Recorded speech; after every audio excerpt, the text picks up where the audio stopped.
I guess I was fairly apprehensive the whole time that I was flying in combat. And I guess there's good reason to feel that way. I'm there to cause a lot of damage and a lot of harm, and therefore they would like to damage me. And I was 25 years old at that time.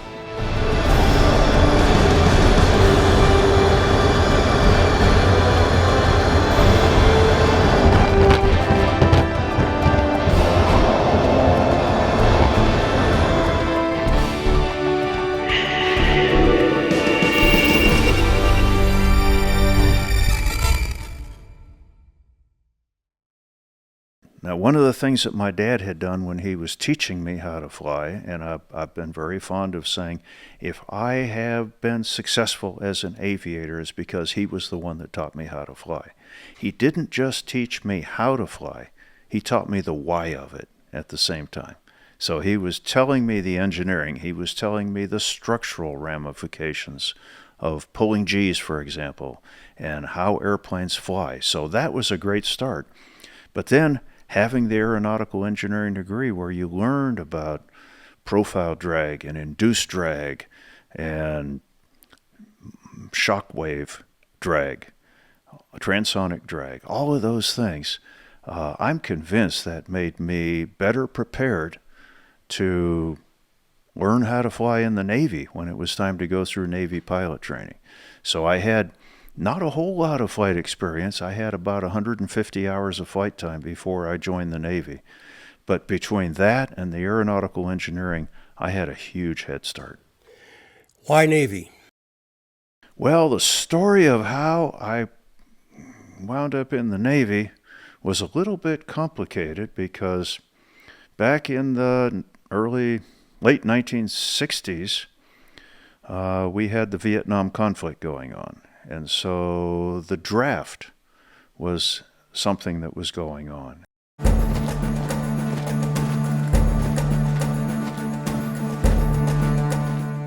The Selective Training and Service Act of 1940 created the first peacetime draft in American history.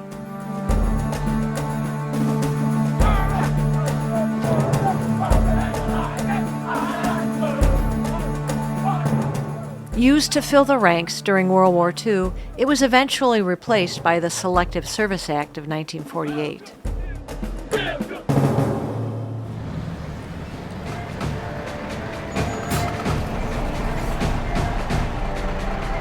Although modified at times, the Selective Service Act remained in effect through the start of the Vietnam War.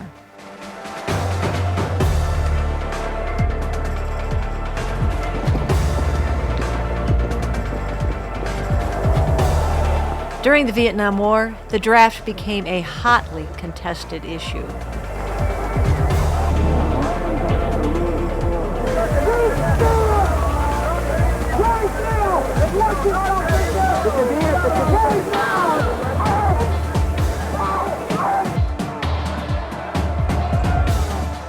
Anti-draft demonstrations on college campuses erupted throughout the nation.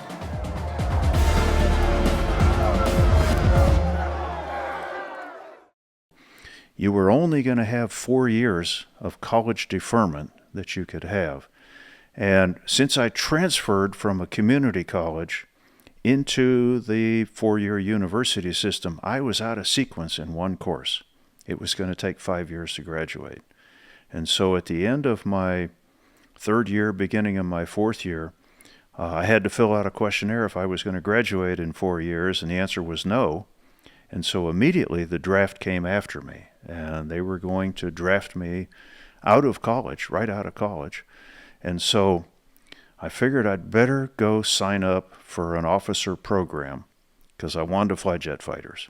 And the first place I went to, I walked into the Air Force recruiter, and the Air Force recruiter said, "Well, when are you going to graduate?" And I said, "Well, that's the problem. I'm not going to." And he said, "Well, we don't talk to candidates unless you're within 6 months of graduation. So come back a year from now or a year and a half from now." Well, there wasn't going to be a year from now. And so I walked into the Navy recruiter, and the first question was, what's your draft status? And I said, it's 1A. And he pulls out this form letter that says, "Dear Draft Board, please leave this guy alone. We're considering him for an officer program." And he signs it at the bottom, and he said, "Sign here. This gives us 3 months to work this." And I signed there, so immediately I was impressed. And so that's the story of why I wound up in the Navy instead of in the Air Force. And I'm glad it went that way, because I got to have the experience of flying from aircraft carriers, which is a very unique part of aviation. And I would have missed it, most likely, if I'd been in the Air Force. So that was a lucky break. And so I'm proud of the fact that I did get to be a naval officer and serve in the military for altogether 27 years. Wow. Can you kind of summarize the Navy experience up to the time you got your wings? Well, I'm sure we've all heard the expression boot camp. It wasn't called boot camp, but it was just like boot camp. You had Marine Corps drill instructors screaming at you, urging you along. And if you were pretty thin-skinned, it was going to be a difficult thing for you to do. But it was called, in my case, it was Aviation Officer Candidate School. And it was, it was about 16 weeks that you went through it. And that was basically learning how to be an officer, learning how to be a member of the military, and learning how to be an officer. But it also included primary flight training, which was great. So I got to fly the Beechcraft T-34B Mentor, which is a Bonanza with 2 seats, a tandem cockpit, but it was same engine as the early Bonanzas, same wing, same fuselage structure for the most part.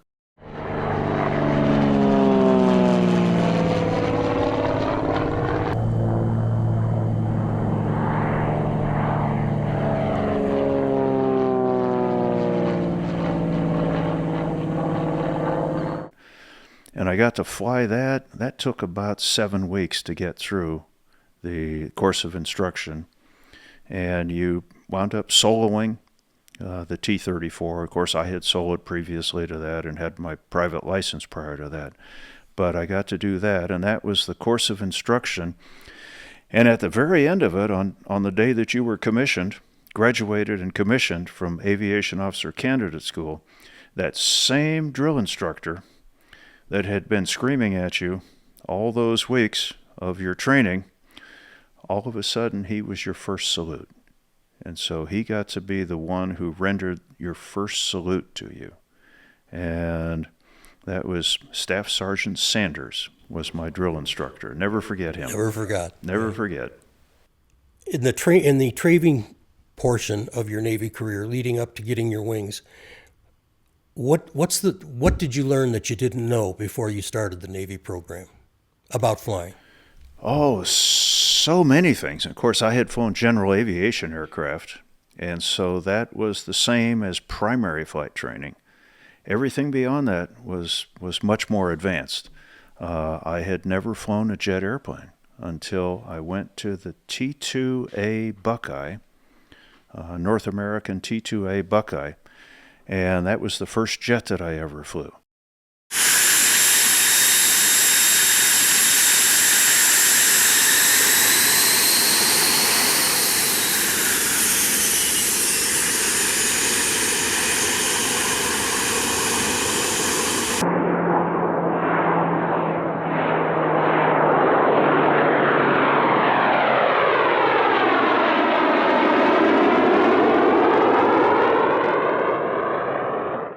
And jet aviation is so very much different from piston engines or even just propeller-type aircraft. Not just the speeds involved, but the altitudes involved, the flight envelopes, the G-loading that you're able to put on those kind of airplanes. So it's much more high-speed flight, much more dynamics. There's a whole lot more flight dynamics involved, because if you picture something like, let's say, the difference between a J3 Piper Cub, which is much aerodynamics very little vehicle dynamics because the vehicle mass is so light. Now, contrast that with something like an F-104 Starfighter, which I've flown, which has these little tiny wings, a lot of mass in the fuselage, a lot of inertia, a lot of momentum that can be built up with pitch rates and roll rates and things like that. There's so much in the world of dynamics and maybe not quite so much aerodynamics. And so there was a lot to learn about the flight dynamics of big, heavy airplanes as being different from very light airplanes. So what year did you receive your wings, and then when you were ready to go to the fleet, where did you go first? I was pinned on my wings on January the 29th, 1971 at Corpus Christi. I had finished advanced jet training actually at Kingsville Naval Air Station, but the ceremony with the Admiral took place at Corpus Christi, Naval Air Station Corpus Christi. So I received my wings that day, and I had orders to report to Miramar Naval Air Station in San Diego to train to fly the F-4 Phantom. And that had been my first choice. My first choice. You filled out a preference card when you were within, I don't know, pick a number, 3 months of receiving your wings. And my first choice had been F-4 Phantoms on the West Coast. And second choice was F-8 Crusaders on the West Coast. And then third choice would have been F-4 Phantoms on the East Coast and F-8 Crusaders on the East Coast. I got my first choice. And I think you had to do well.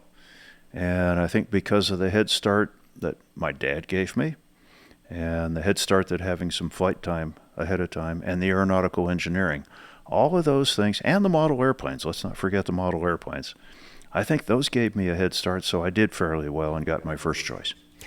At what point were you pretty certain that you were going to Southeast Asia, that you were going to a real fight? As soon as I saw orders to F-4 Phantoms, I knew that, and particularly since I was going to the West Coast, we knew that we would be taking part in the Vietnam conflict. And how did you feel about that? It wasn't a popular war. Those of us that lived through it at that period of time knew that the country was somewhat torn apart by it, and it wasn't popular here in the U.S., but I had signed on to be a naval officer. And when you sign on to be a naval officer, you're going to receive orders, and you will follow those orders. And so it was something that I knew would most likely occur, although you kept thinking, well, gee, maybe this war will be over soon. Maybe it'll be over right away. Yeah. So I wasn't necessarily going after it because I would get to fly in combat, although that was a very challenging form of flying and would develop you in many, many ways as a pilot, as an aviator. But I knew there was a good chance that I'd wind up in Vietnam, and sure enough, I did. What do you remember about the weapons training that you had to go through to operate the jet fighters? Well, in the Navy, you got to do that before you got your wings. The Air Force doesn't do that. The Air Force, you basically have learned how to fly a supersonic jet. You've learned how to fly instruments and how to do that very thoroughly. You've learned how to fly in formation and maybe a little bit of tactical maneuvering. But any of your weapons training happens after you get your wings in the Air Force. In the Navy, as a tactical jet pilot, we did air-to-air gunnery. Trying to remember if we did air-to-ground gunnery. I don't think we did any air-to-ground gunnery. But in the A4 Skyhawk, in advanced training, we did bombing. We did practice bombing, and we did air-to-air gunnery. And in fact, we did gunnery in basic training in the T2 jets before you finished basic training, before you went on to advanced training. So I had fired machine guns, I had dropped practice bombs, And of course, all of that changed when I got to the Phantom, because now you're going to do the real thing. So we did use practice bombs to practice achieving the release conditions that you had to arrive at, to have your gun sight be telling you where you were going to hit. But then we actually did drop live 500-pounders going through the training in the F-4 Phantom Squadron. When you do you remember the date of or do you remember your first mission, and how old were you on that day? My first mission in Vietnam was my first flight with that squadron, because I had completed all my training in the Navy. It's called a Readiness Air Group, or RAG Squadron, and that was at San Diego. That squadron doesn't go deployed, it doesn't go aboard carriers, but you train on how to fly the F-4 Phantom at that squadron. And then I guess I had done well in that training as well, so I was designated what they called a Category Alpha, and that was someone who could replace a pilot on a ship over in the Tonkin Gulf. So I was sent over to the Coral Sea to join Fighter Squadron 111, the Sundowners, as a replacement pilot. And so my first sortie in that squadron was April the 18th of 1972, and it was a combat mission. So that was my first catapult from the aircraft carrier in a Phantom with 3,000 pounds of bombs on board. Do you remember what you were thinking when before you released from the carrier? Well, I knew it was a combat mission. It was actually a mission to troops in contact in South Vietnam. So we weren't expecting a MiG threat. We weren't expecting a lot of anti-aircraft artillery, which we call AAA, anti-aircraft artillery. We weren't expecting a whole lot of big guns shooting at us. There's always the small guns shooting at you, AK-47s, things like that. We weren't expecting any of that. I was apprehensive. I was apprehensive in my first combat sortie. And I was probably apprehensive as well because this was the heaviest Phantom I had ever flown. And the Phantom was an interesting airplane to fly from the aircraft carrier, because you went down the catapult and you got to the end of the catapult and you were flat. You were in a flat attitude.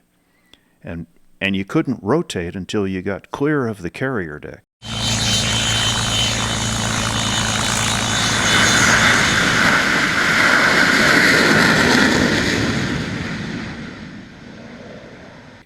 And now you had to get from being flat to 10 degrees pitch angle immediately. If you didn't, you're in the water. And so we went down the catapult at full aft stick. Wow. And what happened was, as you got clear of the deck, and the acceleration on the catapult was rapid enough, it was 4 to 4.5 Gs of acceleration, it changed the shape of your eyeballs, and it was difficult to focus your eyes while the catapult was pushing you.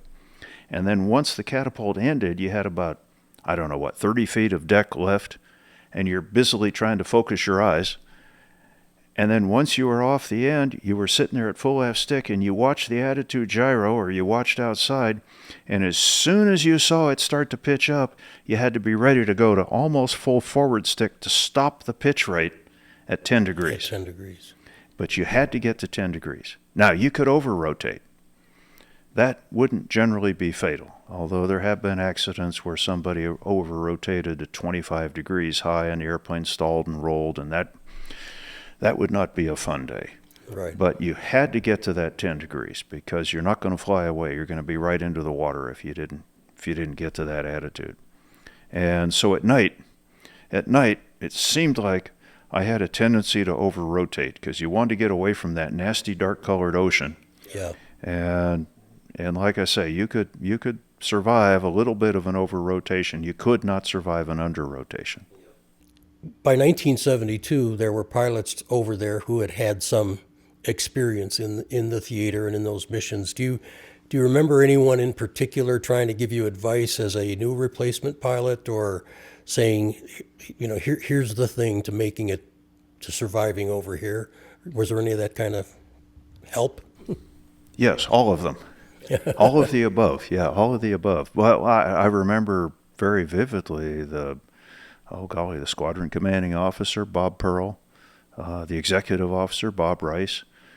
We had a very experienced group of people over there, and of course the Vietnam War had cranked up in about 1964, so by 1972 you had a whole squadron full of experienced aviators. Now, I joined the carrier halfway through that cruise, so all the other pilots in the squadron had experience in combat, and I didn't.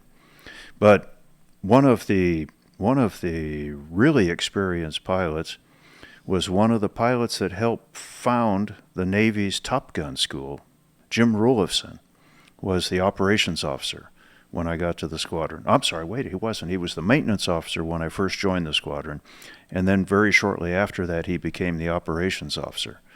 But the ops officer at the time as well was a very experienced, he had flown F-8s previously, Dave Coles, and he was now the ops officer in this F-4 Phantom squadron. He's the one that caused me to get the nickname Hoot, by the way, because when I first joined the squadron, I was a 25-year-old kid.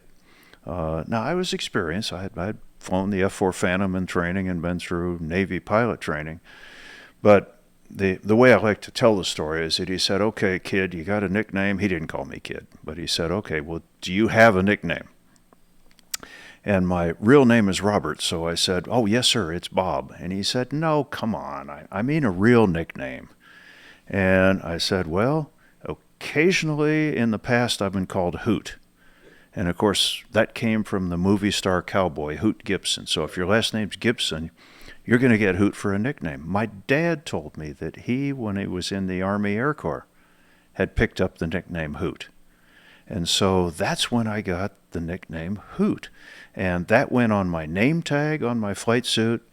That went on the side of my cockpit, my canopy in the F-4 Phantom. That went on my coffee cup. So that was April of '72. I changed from being Bob Gibson to being Hoot Gibson. There are people in aviation, well, there's people all around the world who have known you for years that might struggle to know your real first name. It's true. My dad went to a test pilot symposium, and this was when I was brand new in the F-14 Tomcat. And the Tomcat was brand new because I was in the first squadron. I was in the Navy's first Tomcat squadron. And two of our air crews, it was probably a pilot and a RIO, a radar intercept officer, a backseater in the Tomcat, went to the Society of Experimental Test Pilots Symposium, and my dad was a member of that. And so after their talk, they talked about the F-14 Tomcat, this brand new jet fighter that the Navy was getting. And my dad walked up to them after their talk, and he said, "Hey, how do you do? I'm Paul Gibson. My son's a pilot in your squadron." And they said, "Really? Who's that?" And he said, "Bob Gibson." And they looked at him and they said, Bob Gibson, we don't have, oh, you mean Hoot." So, yes, most of the world didn't know me as Hoot for quite a few years. When you docked with Mir, did the Russians say hello, Hoot? Yes. Now, it was interesting. Sometimes in the different languages, Hoot doesn't come across as Hoot. I remember when I flew a shuttle mission with the Japanese. I flew a joint mission with Japan. One of the Japanese astronauts that we were training couldn't say Hoot, so it was Hoot. It was Hoot. So, and I'm trying to think. I think the Russians were able to pronounce it. Hoot, or Hoot rather. And then did you have to get into an explanation of old-time Western movies? Probably not. Well, over the years, since I'm old enough, of course, I knew about Hoot Gibson, the movie star cowboy.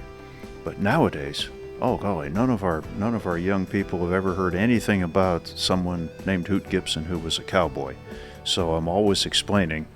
Yeah, he was a movie star cowboy.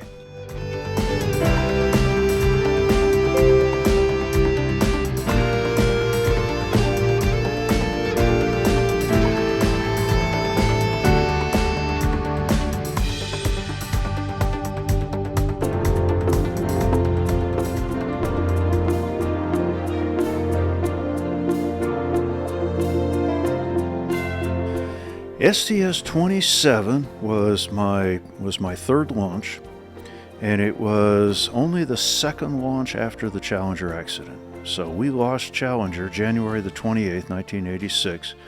It took us nearly 3 years to redesign, recertify, rebuild, and we went through everything on the shuttle, not just the solid rocket boosters, which caused the accident.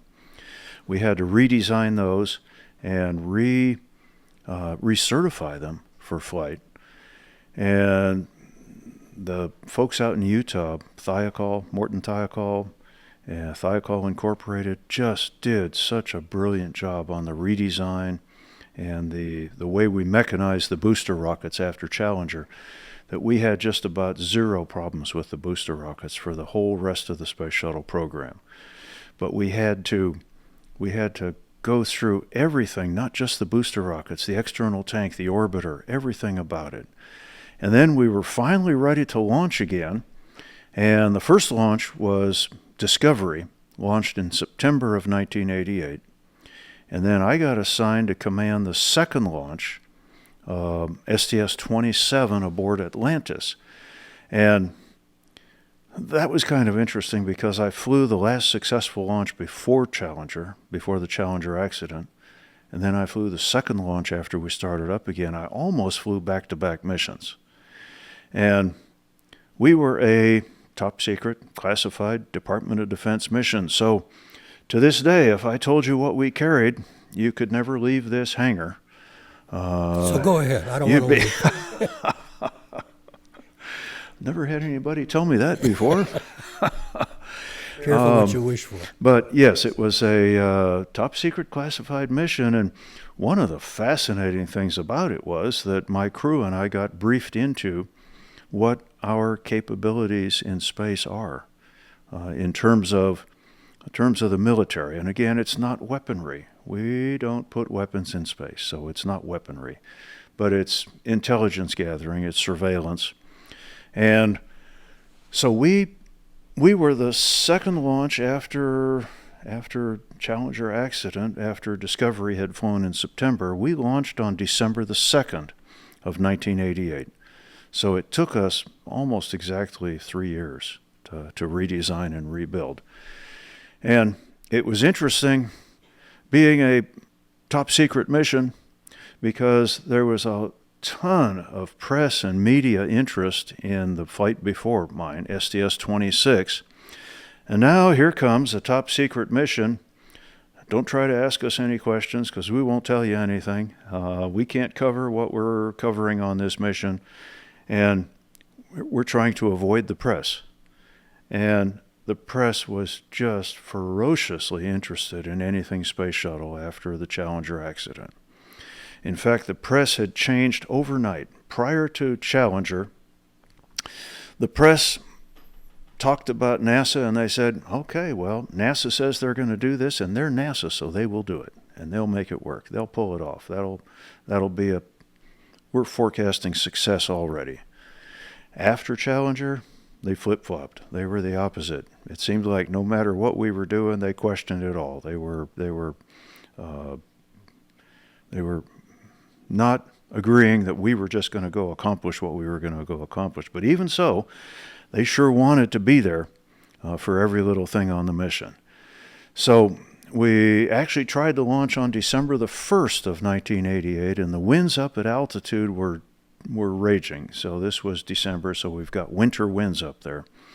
And the jet stream during launch looks like 140 mile an hour wind shear to us, because here's our jet stream flowing along from west to east, and here we come up in our shuttle, and by the time we got to where the jet stream was, we're going fast. We're probably up to Mach 2 at least.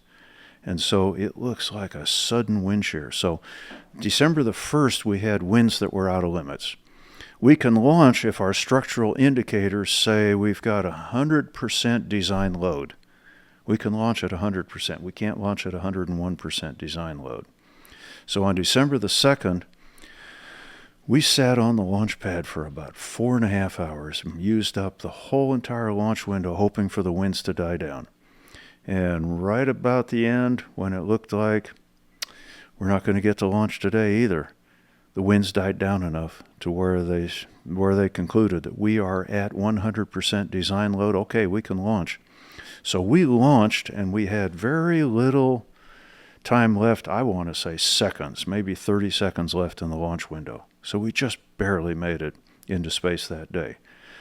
Unbeknownst to us, during the launch, the nose cap of the right-hand booster rocket, that's the big white rocket that's on the side of the thing, the nose cap has a coating of ablative material on it, and the ablative material obviously wasn't strong enough. It broke loose, and pieces of it showered my right wing on Atlantis. So, of course, we couldn't see any of that. But the ground always goes through all the launch footage, all the movies, all the stills, everything, to look for this sort of thing. So the next day, after we had gone to orbit, and on the first day, we deployed a major new intelligence satellite for the United States. And that's about as much as I'm allowed to say about it, even to this day. This was 1988. So what's that, 34 years ago? And I'm still not allowed to say what it was we carried, but I am allowed to say it was a major new intelligence satellite. Mission Control called us and said, hey, Hoot, during launch we saw something hit your right wing. We want you to take the robot arm, which is, they call it the RMS, the Remote Manipulator System. It has a television camera on the end of it as part of the system. Said, we want you to hang it over the right side of the orbiter and look at your right wing and tell us what you see. Well, I will never forget, we maneuvered the arm, and Mike Mullane was my arm operator, so he moved the arm over there, and we brought up the television image of the right wing, and I looked at what I was seeing, and I said to myself, we are going to die, because we could see a vast amount of tile damage on the right wing. So I keyed the mic, and I told the Capcom, if I remember right, the capsule communicator, or Capcom, was Dave Hilmers. And I called him and I said, Dave, we're seeing a lot of tile damage on the right wing. And he said, okay, we'll get back to you. So they went away for a while, and it turned out Department of Defense didn't want any video coming down, just in case we would have the death ray in the picture. Okay, we didn't have a death ray. Just in case there would be something classified. The flux capacitor. Yeah, the flux capacitor, like, from Back to the Future. Yeah. Yes. So DOD didn't want anything, video, any kind of imagery at all coming down from the mission. And in fact, every photograph that we shot over the whole course of it was only 4.5 days. But one of the goals that you had as a shuttle crew was to shoot up every frame of film that you had on board. You didn't want to come back and land with any unexposed film.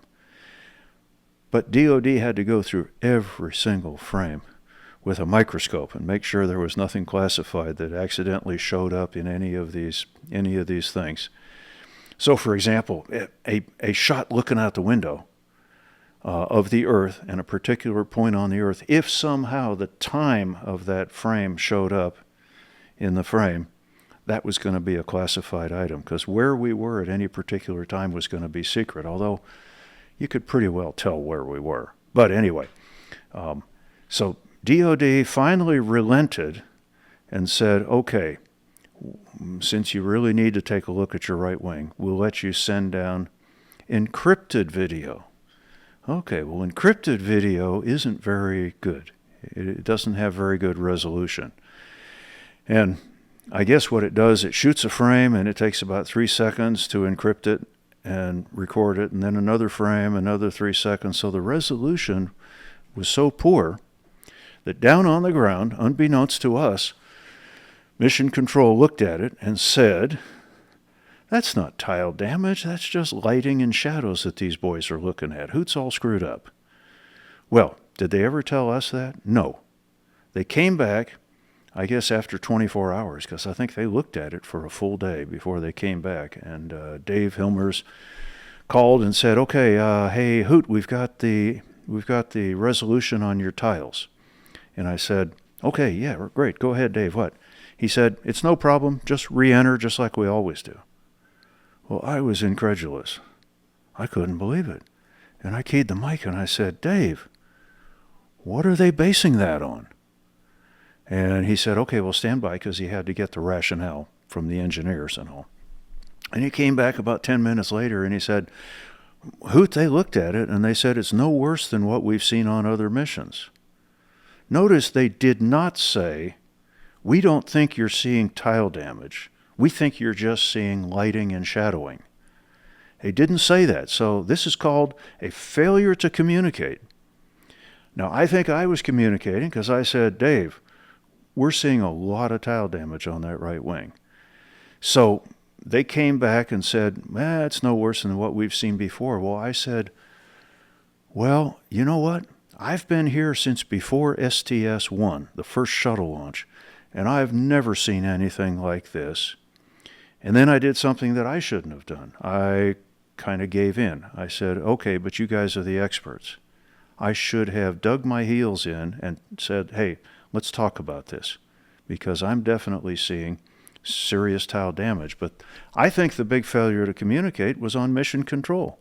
They never said to me, "You are not seeing tile damage. Hoot, you're just messed up. It's just lights and shadows." Because if they had done that, I would have said, "Okay, I'm sending you clear TV because I'm definitely seeing tile damage."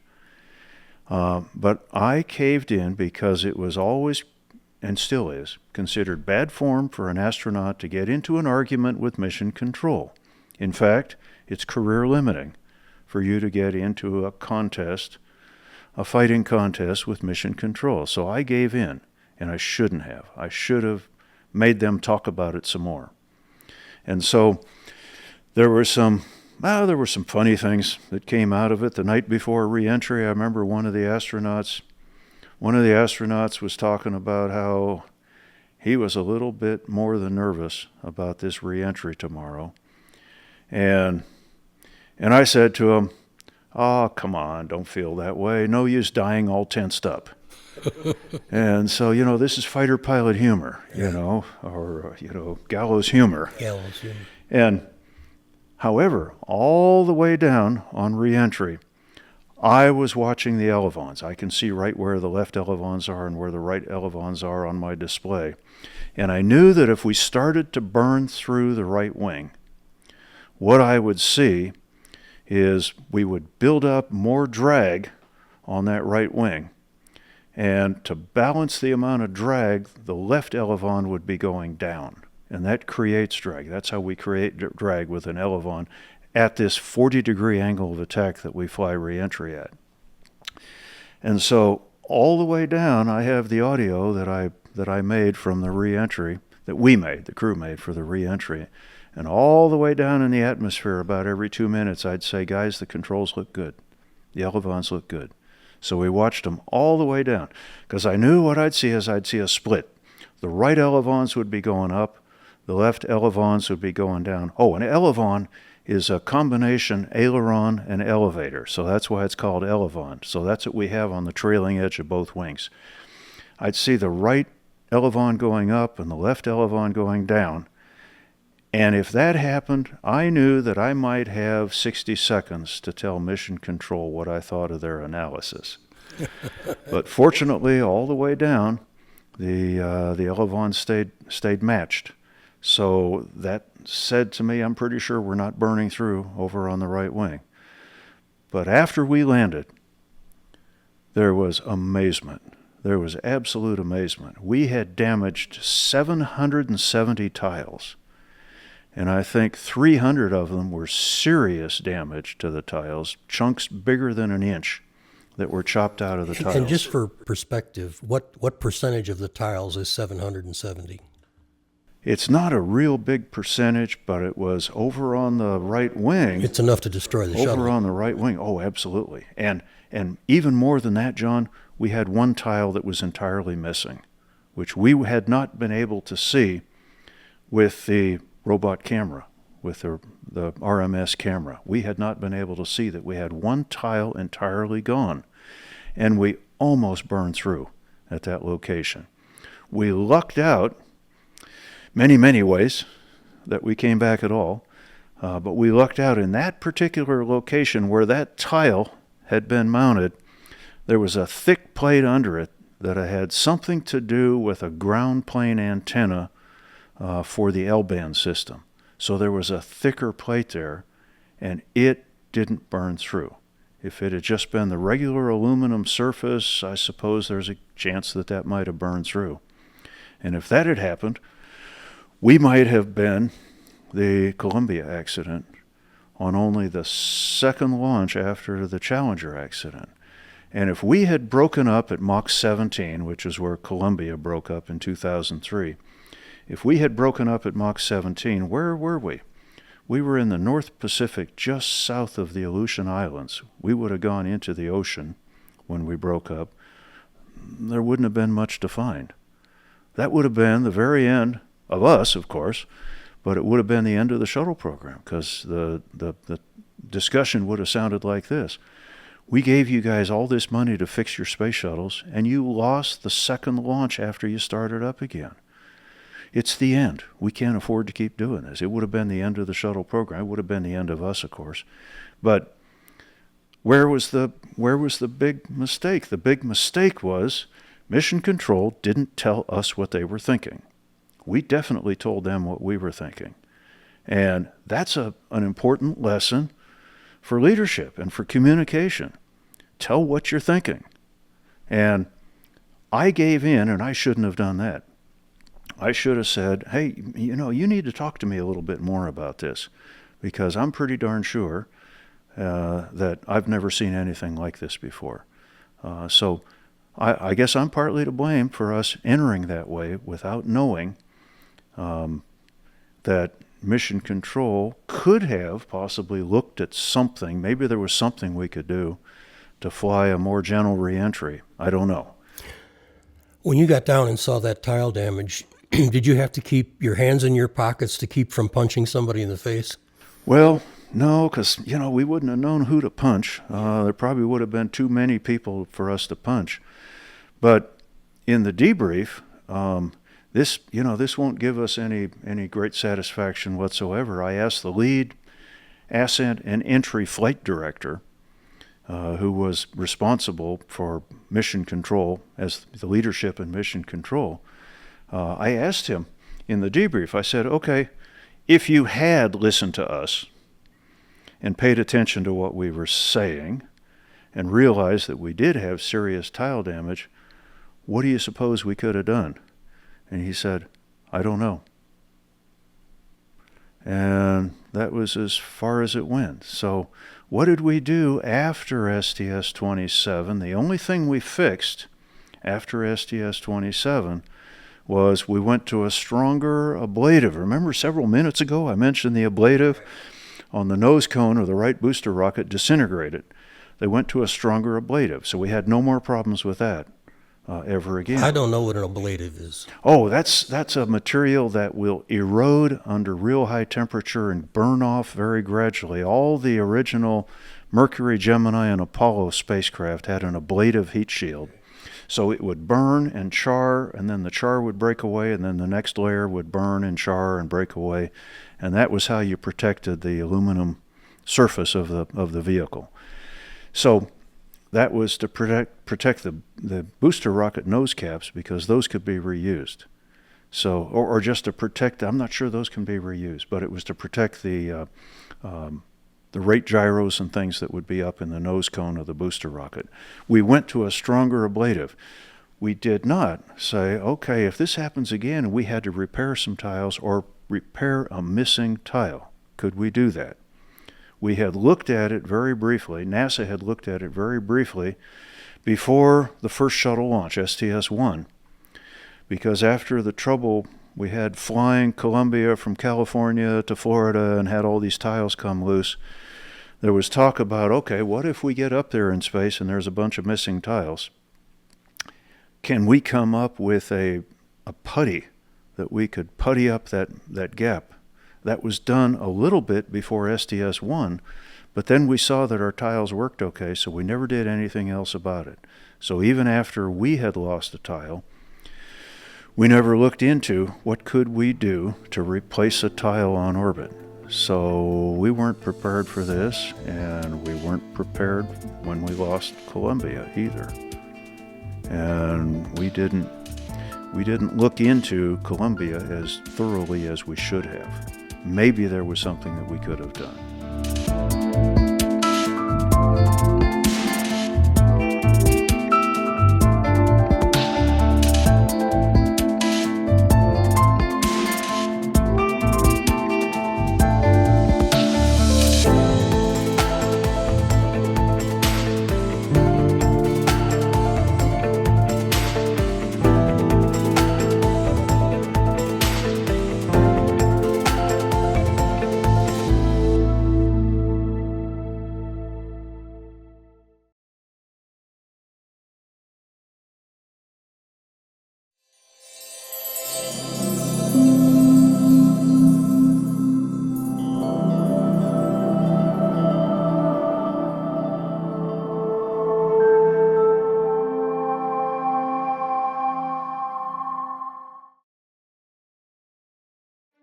If you enjoyed this video, please remember to like and subscribe. And as always, thank you for watching.